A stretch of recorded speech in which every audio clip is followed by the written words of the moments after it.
One day a young man went to Buddha. He seemed very upset. Buddha asked him the reason. Young man told him that his father has died and he wants to perform best afterlife rituals for his father, and despite of his father's good or bad actions in his life, he wants his father's soul to go up to heaven. He said, "I could have gone to any ordinary priest, but I have come to you with this request. I want you to perform afterlife ritual for him so that in his afterlife he can gain entry to heaven and permanently resides there."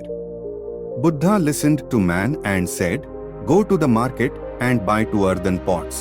Also bring some butter and some pebbles to fill in the pot." The young man went to market and bought them, thinking that this was for ritual. Then young man filled one pot with butter and another with pebbles and sealed them. Then Buddha told him to put those pots in a nearby pond. Young boy did as said by him, and both pots sunk to the bottom of pond. Now Buddha asked him to bring a stout stick and strike both pots and break them open. He did so, thinking that now the Buddha would perform a wonderful ritual for his father. As young man hit both the pots and break them open, the butter escaped from first and floated to the surface, whereas stones from other pots settled at bottom. Buddha said, "I have done this much. Now call all your priests.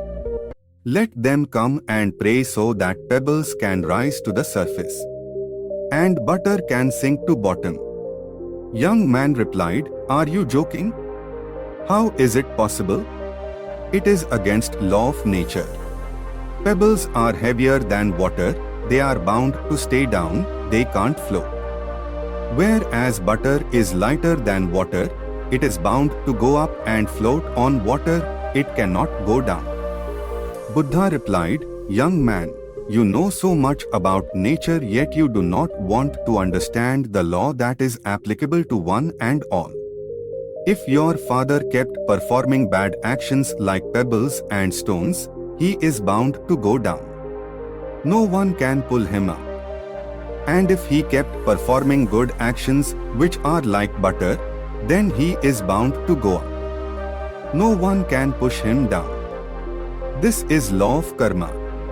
Our difficulty is that we think that some invisible power will somehow favor us, even though we do nothing to change our own behavior and our own actions. We should understand that this is eternal law of nature.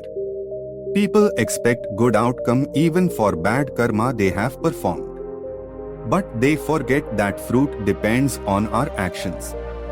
Therefore, we must be careful about our actions in daily life and do only good.